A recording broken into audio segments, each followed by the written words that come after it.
Manifest with Vrushali मध्ये मी वृषाली गद्रे तुमच्या सर्वांचे मनापासून स्वागत करते. आज आपण पाहूया की ईएफटी करताना कोणकोणत्या चुका टाळाव्यात.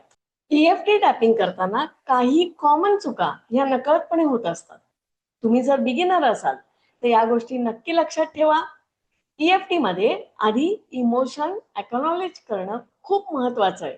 उदाहरणार्थ, हो मला भीती वाटते पण मी स्वतःला स्वीकारते. कारण इथे आपण आपले इमोशन्स हे एक्नॉलेजच केलेले नाहीयेत.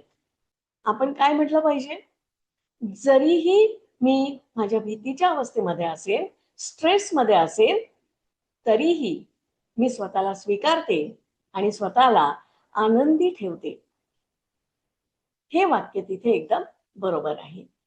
खूप जोर जोरात टॅपिंग करणं.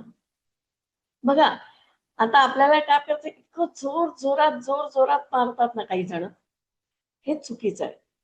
त्याच्याने काय होतं, आपल्याला त्रास होऊ शकतो. तर अगदी हलकं जेंटल टॅपिंग करायचं, एकदम हलकं टॅपिंग करायचं. बऱ्याच लोकांना असं वाटतं की मी परफेक्ट सेंटेन्स जोपर्यंत बोलत नाही तोपर्यंत ईएफटी माझ्यावरती काम करणार नाही. पण असं नाहीच आहे. परफेक्शनच्या मागे जायचंच नाहीये आपल्याला, कारण ते महत्वाचं नाहीये. तर तुमचं इंटेन्शन आणि तुमचं इमोशन हे जास्त महत्वाचं आहे.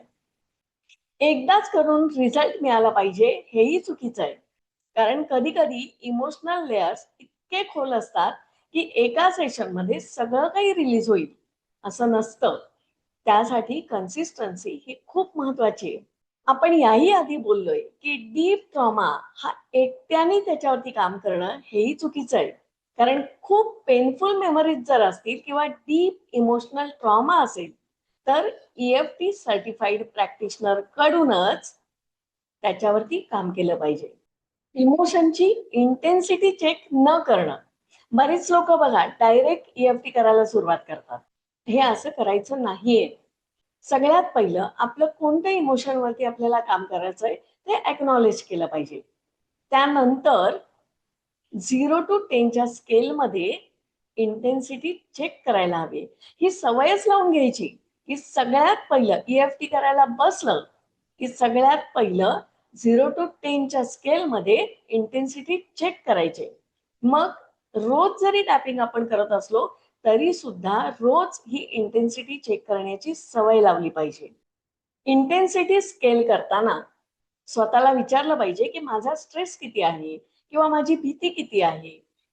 हे आपण अनेकदा आपल्या ईएफटी टॅपिंग मध्ये बोललेलो आहोत.